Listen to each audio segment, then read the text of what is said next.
So that meant that you were less lovable than her self-destructive drugs to her, which is pretty rough on the self-esteem, isn't it? Yeah. She's choosing self-destruction over you, which means you're lower in the hierarchy than self-destruction, which is a brutal thing to experience. I've never thought of it that way, and that just like really resonated with me. Yeah, tell me what are you feeling? Just, I've always thought of it as just like drugs, like broad spectrum, or like the disease of addiction or whatever, but I haven't really thought about it as like self-destructiveness of being below something like so utterly toxic to, it's like, okay, no wonder I feel like I'm a dumpster fire. Yeah, like there's the sewers, which are bad, and then there's me even below that. And I say this, you know, with sympathy, because my mother chose delusions over me. And I knew that her delusions were self-destructive. I knew that the things that she believed were self-destructive, and she just went back to them, insists she was an addict to lies, in a way, I guess, that your mother was an addict to drugs and things. And so when your mother chooses self-destructive lies, or in this case, self-destructive drugs over you, it means, I mean, from my experience, was like, why wouldn't you just choose me? Like, I'm a fun kid, I'm a good kid, I'm an enjoyable person to spend time with. Why would you go back to that deadly well over and over again, abandoning me when I'm like fresh water, so to speak, right? And that's so confusing for kids as to why adults are setting themselves on fire rather than hugging their children. And I think that has a real impact on just our entire sense of how we feel about ourselves and whether we're worth anything to anyone. Because if the person who gave us birth is choosing self-destruction over us, how is it possible to have a good relationship with ourselves as children, if that makes sense? Yeah. Was it ever explained to you why she would do this? I think she had something happen to her when she was a kid. I'm not really sure. Basically, I guess she, like as a teenager, she started partying and she like just on and off never stopped. Like, and she tried, like she still tries. She's had a pretty good stint of sobriety of late, which is like good to see. But it definitely, it was, I think, harder when she was younger. Maybe it's getting easier and more mellow with age. I don't know. In general, people are not addicts because they want to feel good. Homes AI, the first home search you can actually talk to. All you have to do is ask. Only on Homes.com. I had been searching on other websites, but I couldn't find the stories or the records I was really looking for. Luckily, a friend told me about Genealogy Bank, and when I tried it, I was able to confirm that I actually have Native American relatives. So I traced my family back to the Cherokee Nation. They're addicts because they don't want to feel like hell. So the general way that it works is people like, let's say you have a happiness level of 100. Not like average people, you know, you're up and down a bit, but you kind of center around 100. The problem is that addicts have a happiness of minus 50. Like they're just miserable and wretched. And then what they do is they take drugs because they're, what have I got to lose? I feel miserable and wretched, right? And for the first time in their life, they're like, oh my God, I'm not in pain. Oh, this is close to what normal people feel like. But then they crash and they're now no longer at minus 50, they're at like minus 7. So then they take the drug and they get to plus 60. That's the cycle that happens. And usually it comes from absolutely appalling early trauma. My mother's addiction to delusions came because she was a war baby, Second World War, Germany. I mean, just, I'm sure she was raped half into oblivion as a child, and sexual abuse is a lot of the foundation for why people do drugs, and maybe that's what was happening with your mother. But it is self-medication for horrendous amounts of early trauma, and it is to your credit that you have some ADHD, you have some PTSD, as you say, but that you're not a drug addict, that you're not an alcoholic, that you're not, you know, a gambling addict or a sex addict or something like that. To your massive and absolute and amazing credit, it's a wonderful survival. And the reason I'm sort of asking all of this, I think that ADHD comes out of a certain inability to feel centered and at peace with yourself. And that's why I was sort of asking about the childhood, because we distract ourselves. You ever go to the dentist and they have the TV up there, and you get really fascinated by like daytime soap operas because you're waiting for that, this, please don't have a problem with my gums or something like that, right? Yeah. So we tend to want to distract ourselves when we're discontented, not necessarily when we're unhappy, because sadness can be a rich and fine experience and all of that, but when we are jangled and discontented and negative about ourselves, we tend to want to distract ourselves. And I think that ADHD sometimes has a sort of essential component to do with we're dancing on Lego bits or thorns or something like that. And that's why I think the childhood stuff is really important. And you said you had these, I think you said 2 toxic relationships in the past, which I think would have to do with the feeling that you were such a negative that your mother continued to choose drugs. That her, if you had been more lovable, or if you'd been more positive for your mother, that she would have turned away from that devil and towards you. Because when you have parents who are really dysfunctional, you become this crazy wooing person. You try to woo them, don't you? You try to woo them back. Come on, have fun. Come on, let's play a game. Come on, Mom, let's do something fun. Let's go for a walk. And you're constantly in this state of trying to woo someone back from a cliff edge or back from something really self-destructive. And that's the only thing you can do as a kid, right? What else can you do? You can't stop her from doing it, but you can always try to woo her back and woo her back and woo her back.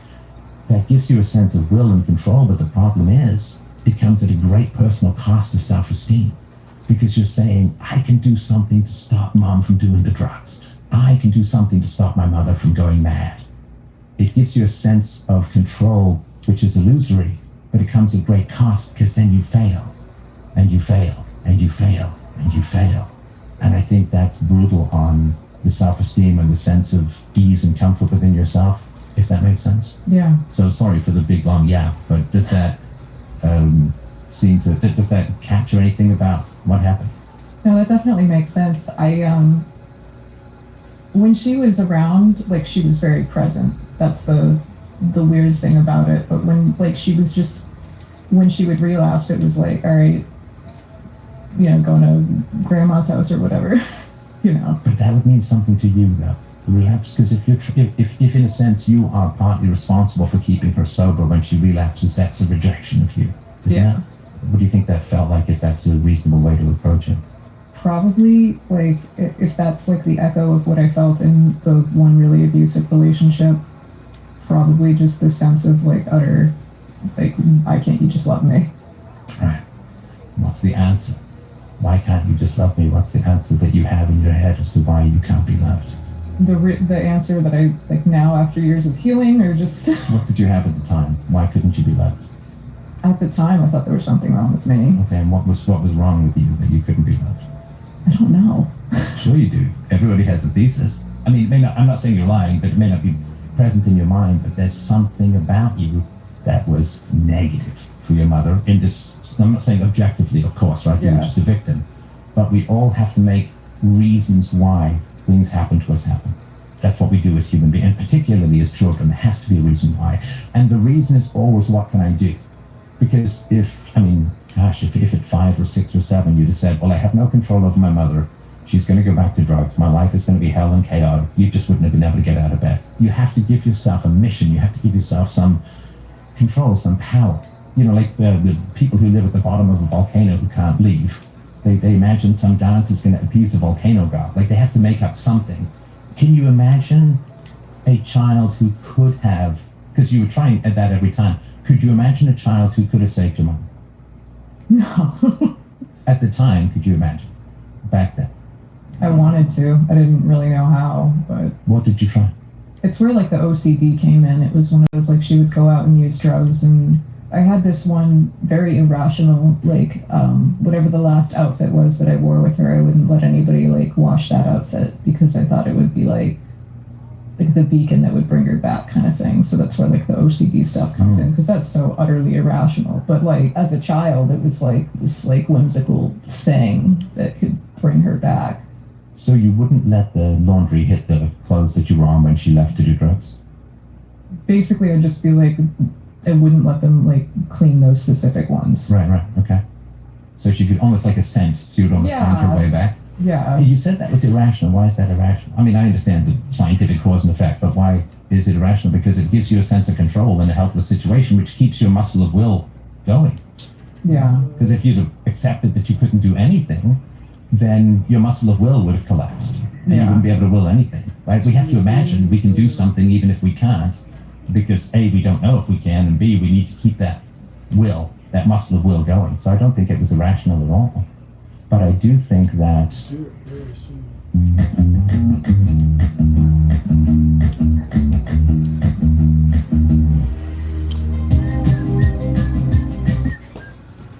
you gave yourself a negative because you failed to save your mother.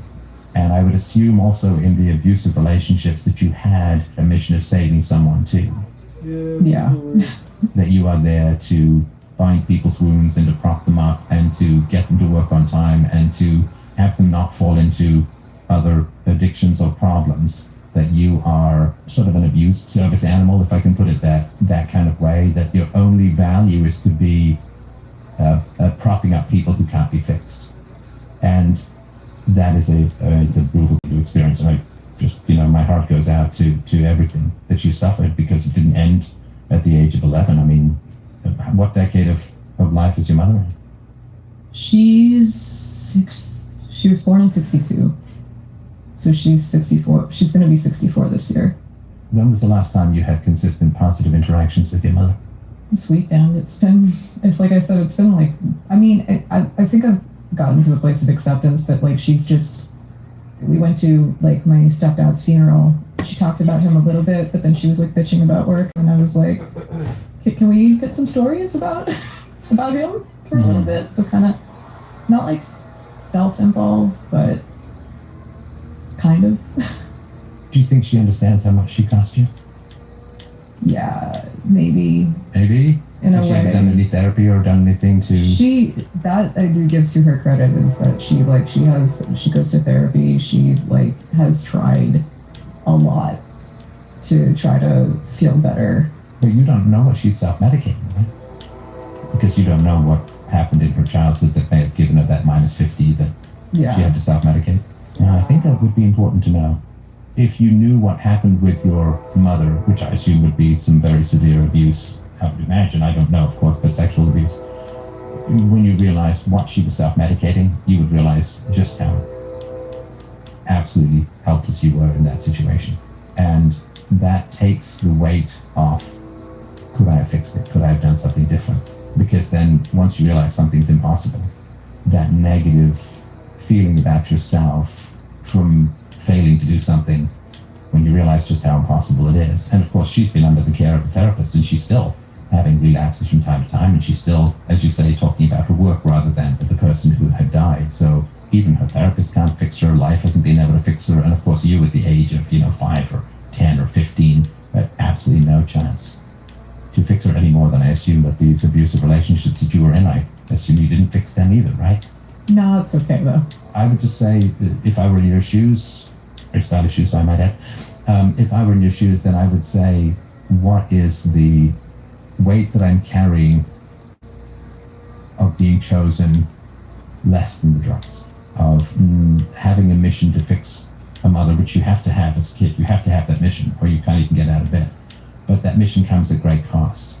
And what is it that is remaining? And it might be a good question for your boyfriend as well. Like, what is it that is remaining that is weighing me down, that is a negative view of myself? I mean, it's a cliche, right? But of course it wasn't your fault. You couldn't have fixed it. It is an impossible thing. Even experts, my mother was institutionalized. They couldn't fix her. They had complete control over her, legally, medically, anything. They could not fix her. And so as a kid, I had no chance to do any of that. When you can step out of that obligation, that weight, and that role, and say, I was born into a real shitstorm. I had absolutely no chance of fixing it, but I had to believe that I could, just in order to get through, the age of 5 or 10. You say, well, I'll be free when I'm 20. It's like, you might as well be free in, 4 generations from now, because that time makes no sense. And the real honor Not cool. is in the surviving and in the not doing it forward, not being an abuser yourself, not doing evil in the world because of the trauma that was done unto you. And what was done to your mother by your mother was evil, in my view. But when you can recognize the impossibility of the mission and the necessity of the mission, then you can let go of anything about yourself that you perceive to be negative because of the failure and because of the fact that you were lower than drugs for your mother. That's on her, that's on the drugs, nothing to do with the purity and beauty of who you are as a person. And I think with that, maybe some of the distraction habits might subside because you have a more positive relationship with yourself and you can give yourself that honor of having survived a desperate battle. You know, people who have not had, I hope the people here haven't had that kind of difficulty. It's an absolutely desperate battle that goes on day after day, week after week, month after month, year after year. It is exhausting.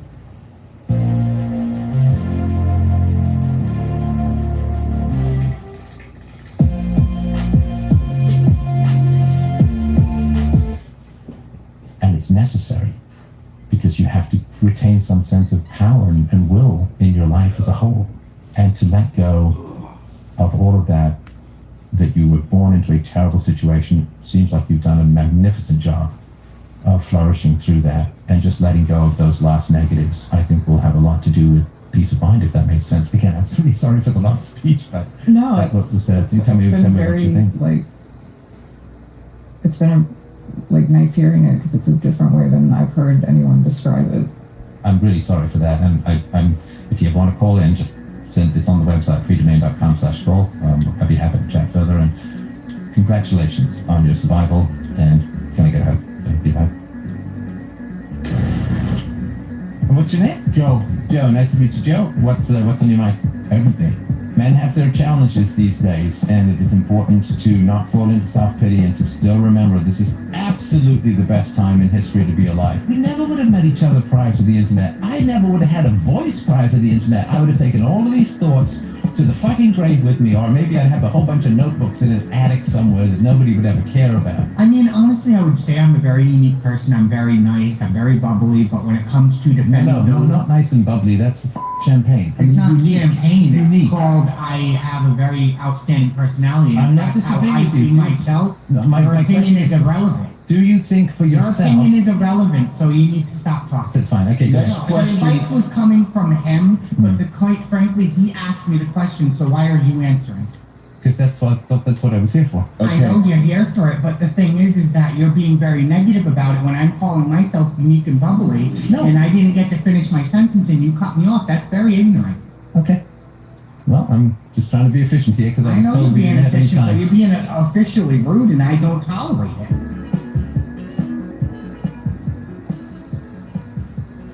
I think we would mean the same thing by thank God, so thank God.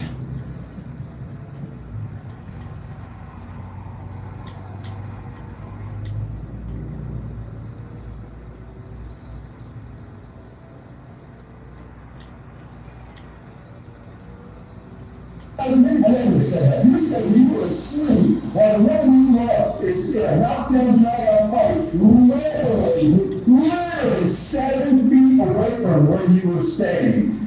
7 feet? Yeah, with the window here, on the other side of that wall is the living room where this fight happened. Alright? And the fight where that cabinet came down, and it was top heavy. So when it hit, it made noise. And she's crying out for you, and you didn't fucking wake up to go see what was going on. She was crying out for me. Yeah! I said, I heard, you made her scream. Yeah, I had to wake up and make the over.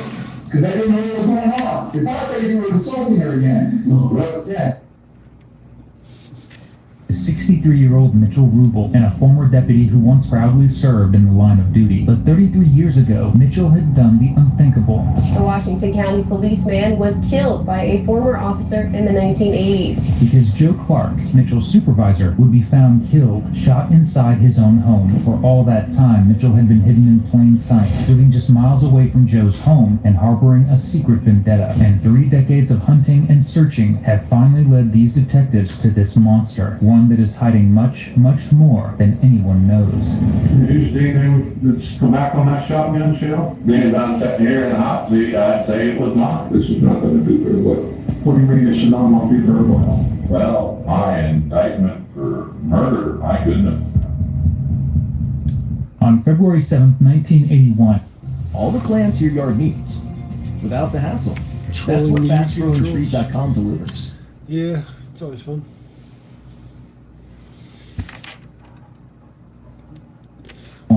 Lieutenant Ray Joe Clark was enjoying a peaceful night watching his beloved team, Ohio State University, play basketball on TV. His wife of over a decade sat beside him, eager for him to bring back snacks after he made his way to the kitchen. But as soon as he stepped into the kitchen, there was a loud blast. Mrs. Clark rushed to the room, fearing at first that her husband had been electrocuted by something. Instead, she found him fighting for his life on the floor from a gunshot wound. He was hurried to the hospital, where tragically, he died from his injuries, leaving behind 2 young children, a wife, and a community who adored him. For 33 years, the case went cold. Police had no idea who the heartless person behind Joe Clark's killing was. And for years, no one in the small community felt safe, until finally it was reopened, and police had their eyes locked on one of the initial suspects, Mitchell Rubel, a former police deputy who had been fired by Joe Clark shortly before his death for misconduct unbecoming of an officer. Following a trail of evidence and witness testimony, police were finally able to arrest Mitchell for the murder of Joe Clark more than 3 decades prior. He has no idea that they have stacks of evidence against him, and you're about to watch him realize that over the course of this interrogation. My name is Pat Yerby, Lieutenant with the Washington County Sheriff's Office. How are you doing? Sir, you've been indicted by the Washington County Grand Jury for the murder of Ray Clark. Would you put this down, try to put your hands on the wall? Where this hand? Well, there's a reason we're going up here. I got it on SWAT team taking your door down, scaring the shit out of the family, okay? Okay. I brought you here, okay? Okay. I didn't want to down in the house, and I didn't want to scare the shit out of the family. You guys kicking the door down, okay? So that's why we brought you in here. Police are offering Mitchell's wife, Sandy, a lot more kindness than he offered Joe Clark's wife back in 1981. When Joe was shot in the kitchen, it was his wife who discovered him there. At the time, the couple had 2 young children. His wife was left to pick up the pieces of their life together and raise their kids after witnessing the death of her husband and seeing a lack of justice in the weeks, months, and years following his murder. Yet Mitchell's wife, Sandy, was shielded from even seeing her husband arrested. Though, she won't be shielded from the fallout. And it's not just the fallout of discovering her husband is a murderer, because there was even more in his past he's hiding. Police read Mitchell his Miranda rights, which he's well aware of, and he agrees to speak with them. And speak he sure does. If you want to see more narcissists like Mitch talk himself into more trouble, be sure to like and subscribe. Just like you told John, we're sure. We've been working this investigation for some time. The whole rights thing, you understand the rights and that's the formality, but we want to talk to you about obviously the Ray Clark homicide and what happened on Fairway Stone from 1981. And there's a lot of things we know about the investigation. We want to share some, if you not all of it. But we want to share with you some of the evidence that puts you in the predicament you're in today. First and foremost, I didn't kill Ray Clark. I have no knowledge of it. I think I've explained that to several people over the years. I know there's been indication that I was involved, but I wasn't. Everything that was said to me, presented to me, was all circumstantial. Leave it at that. Well, that indication you're talking about, what are you referring to? Oh, geez. I don't know where I was, what I was doing, who I was involved with, who knows. It's a word. It's a long time ago, first and foremost. I have nothing to say because I wasn't involved. I told him I wasn't involved. I have no knowledge. Now, let me ask you this, Mitch. When was the last time you were ever asked any questions in reference to this? Oh, it's been a while ago. Roughly, was it 10 years ago? Probably that long. Yeah, maybe. It's been a while. And who did you talk to at that point? Sheriff Flicker at the time. Okay. He was the sheriff. Okay. Now, was he out of your house, or how did that? No, I was talking to him in his office. Okay. Here, this. Well, his office there on Putnam Street, just around the corner from the courthouse. Right. So at this point in time, you've denied any involvement, and we certainly understand that. Can we get a little bit of background about you so that we can take the necessary steps to get this resolved once and for all? Background, by all means. I mean. Okay. Now, you were a deputy sheriff of Washington County at some point in time, right? Can you start back at that time when you first became involved with the sheriff's office? I was hired in June of '73 and fired, if you will, or forced to resign in the end of December 1979. And how do you, looking back on things now, how do you interpret your career? How was it successful? I thought it was extremely successful. So, what was you ever a supervisor here? I was your supervisor for that. Dick Ellis had difficulty with the way I did business. He's the boss. He hires, he fires. So back at that day, they didn't have no union or nothing. So. I understand at one point in time you might be the firearms instructor. I was, yeah, aboard the department. How long were you the firearms instructor? Oh my! I went through the National Police Firearms Instructor, run by the NRA, and now at that point in time, Clark was his second charge. yeah, he was lieutenant. That's the only lieutenant we had. What was Clark like to work for? I never really worked with Joe a whole lot. Okay. Introducing the Spectracide Wasp, Hornet, and Yellow Jacket trap. With a lure that's impossible to resist. It's your refillable 24/7, 360-degree backyard defender. Spectracide. You hold the power. The perfect song for Carl's Jr. Sourdough Star. Get it for just $5.99. So repeat after us. The real Sourdough Star, just $5.99, only at Carl's Jr. Over the years, you got different partners, but Mitchell's firing wasn't just for roughness that was usual during arrests at the time, like he's trying to claim. Court documents revealed that Mitchell was fired after he hit a handcuffed man in the head, dragged him down to a nearby river by his hair, and pointed a gun at his head, threatening to shoot him if he didn't confess to a robbery. Yes, a robbery. So Mitchell wasn't exactly just putting the cuffs on too tight like he's trying to claim. He was threatening people's lives in exchange for false confessions. And as you'll soon see, he's no stranger to threatening innocent people around him. In order to get you cleared out of this, what would we have to do? I think we're going to have to go to court. Let me ask you this. With the knowledge that you have of the Washington County Sheriff's Office at that point in time, who would you suggest cause some harm to? Well, I can't say that I haven't thought about that, whatever, and I have my own theories, whether they're on point or not, who knows? We all have our own thoughts. So what's your theory?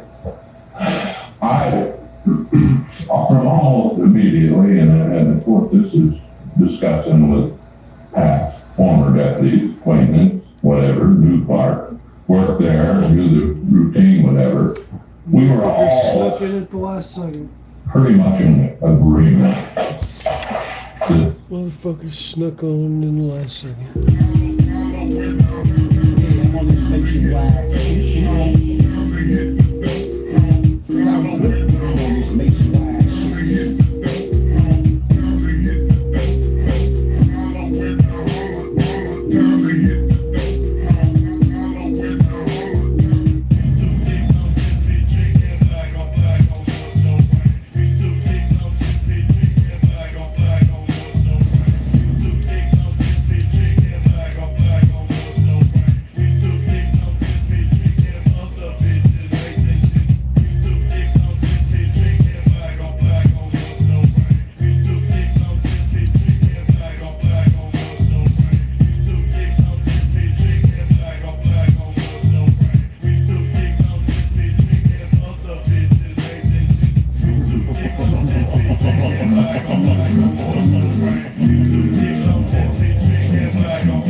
Yeah, stay hydrated.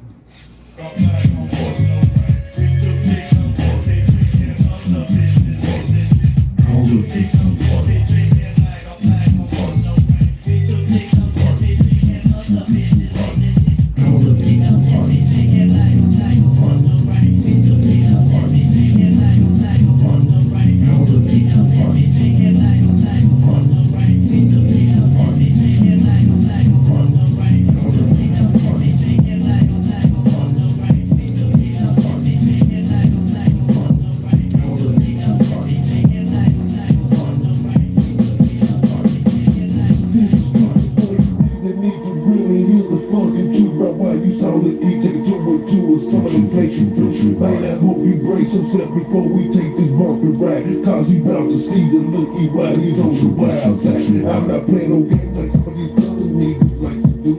I'm dead serious while I'm smoking some of the gas you do. Like I said before, don't take my baby while I'm on the white. We need them with some of the smoke on over power to get you hype. Now that power to pass some size of it that'll make you feel superb. Like my tail did when he bit down and started about your bird. All y'all niggas out there starting back into a fake great. You ain't getting beat unless it's nothing less than one of them H balls. Stack tall, don't stall is what I'm on about. When I'm going to cook, don't play or get beat out. Ain't no fucking around when it comes out to the dope. Cocaine got me addicted, nigga. Hurry up, pass the dope. Powder and some cotton. Some cocaine got me addicted, nigga. Pass the dope. Powder and some cotton. Some cocaine got me addicted, nigga. Pass the dope. Powder and some cotton. Some cocaine got me addicted, nigga. Pass the dope. Powder and some cotton. Some cocaine got me addicted,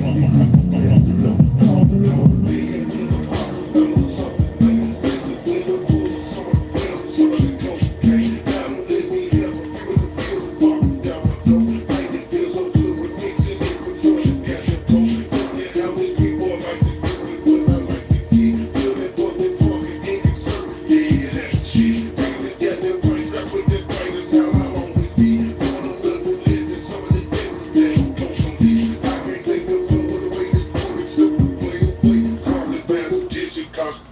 It's the new full-in cheeseburger from Applebee's.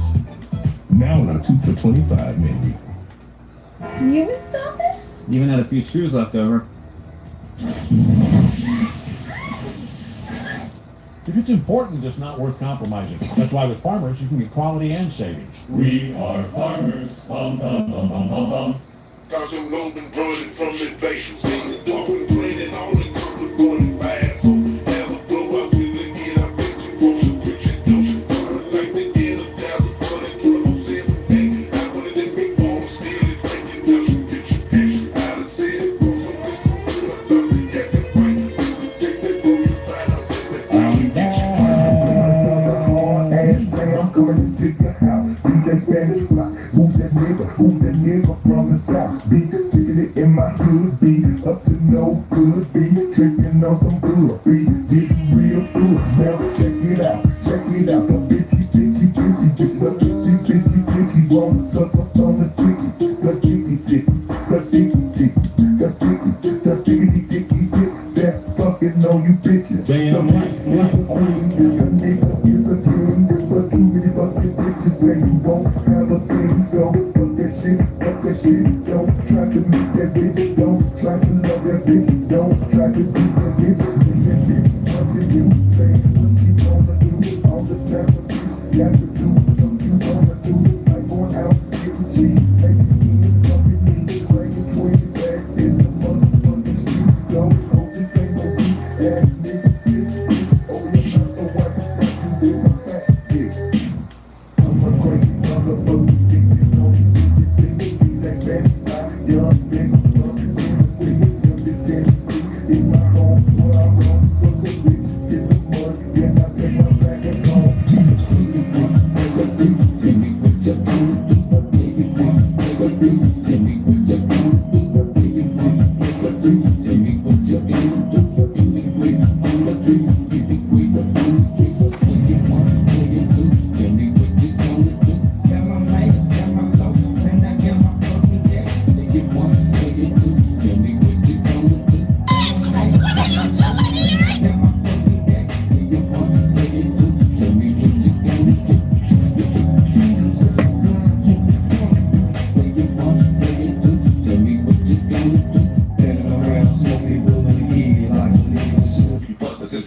up and now it's mine. Oh, showing off that you got a lot of dope pulling out a fat bankroll, and I put this nose to your fucking nose. I've been going on the same, bro. Play your part, it's going out for the motherfucking time. Oh, got to say your crime. Oh, after I get my time. So 7 months in jail, sitting in the cell, play a 2 partner and crime, bro. Robbers over kilo, a motherfucking no-no. We blasting at your ass, hanging out the sun. And yelling at you that this is play your one. Oh, unloading on your bitch, and then I'm riding off in the Bronco. Blood your body, you got your fucking knee and feet laying on the concrete, rolling down the street. Little pieces back and eat, bitch. Tell me what you gonna do.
Just drinking some water.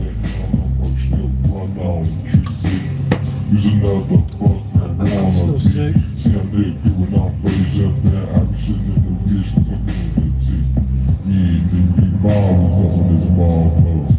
Shouts out to the boss ass niggas, just I hate you, ho.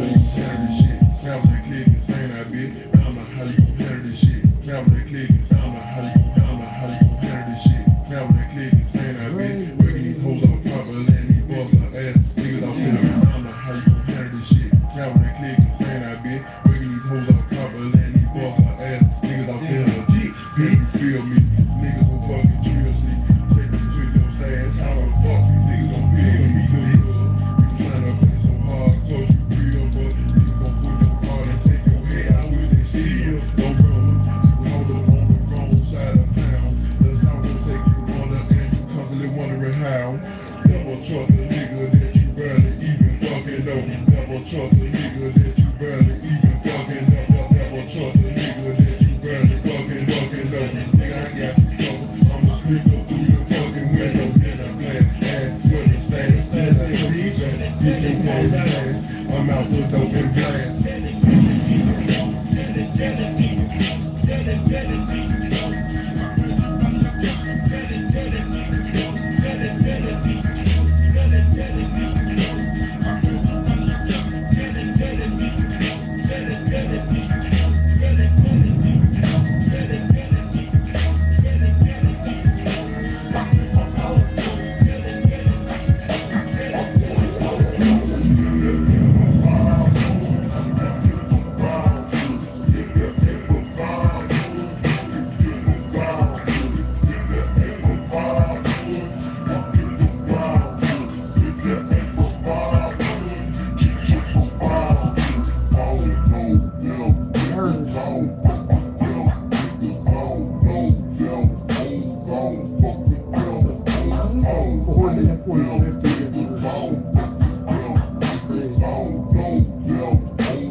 Yeah, I like that they throw him in a lot of these mixes.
Kinda fucked up is my daily routine. Yo, I'm kinda cold. So go grab that hoe and get the gasoline. Strike a match, use this back, cause I am insane. Niggas laughing, I'm steady grabbing lame ass niggas that throw on the planks. Ain't nobody crazy up at WANTSTA.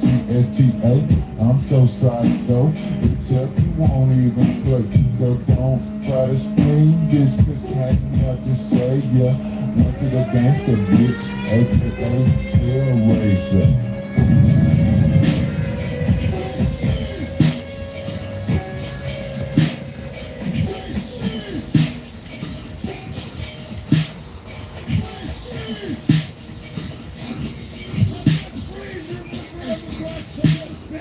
Started out with 6 bullets, but I ended up with zip.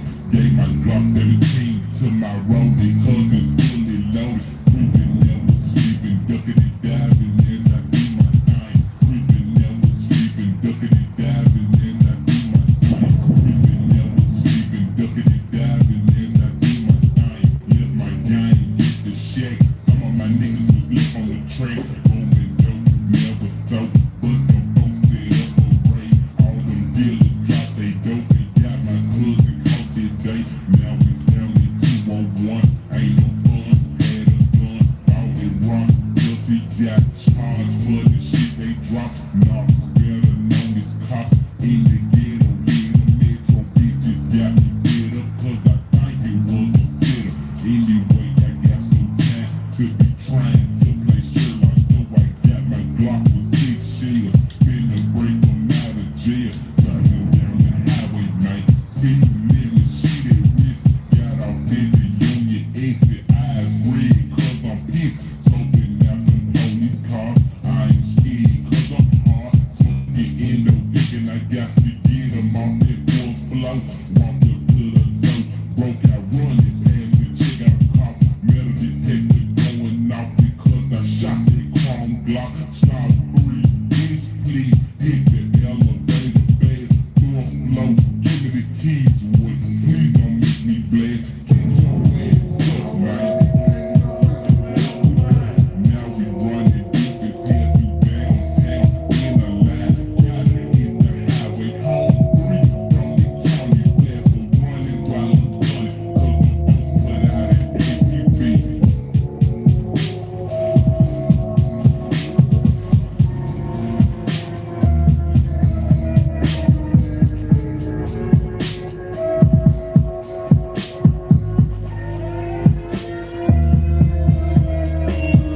Suicidal, schizophrenic, nigga, evil ways.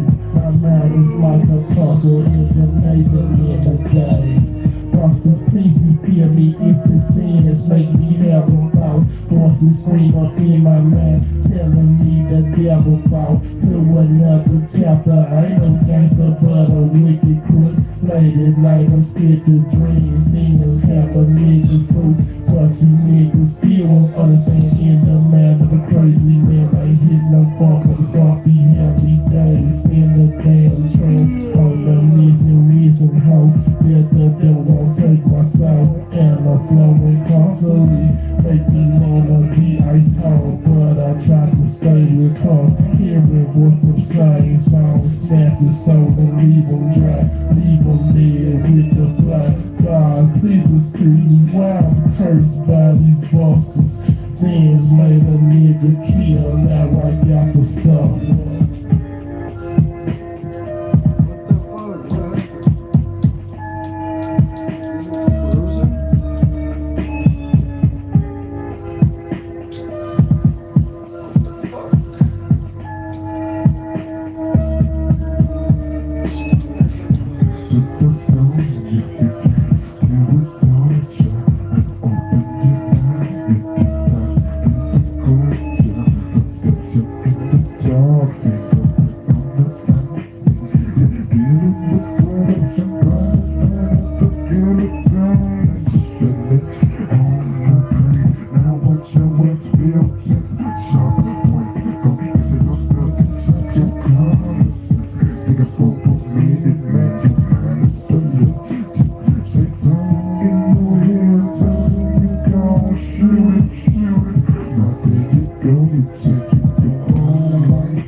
Oh, Fucking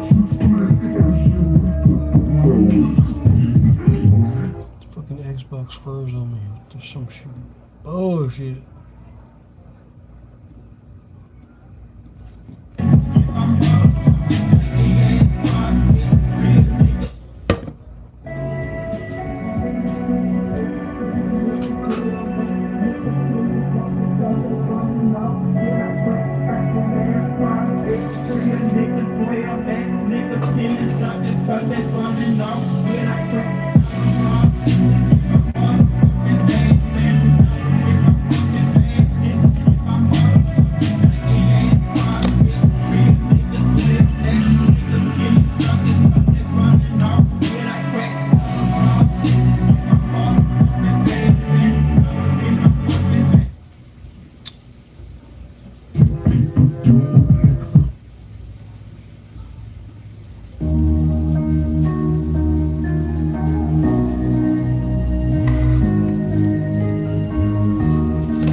I gotta go to the bathroom. I'll be back in a little bit.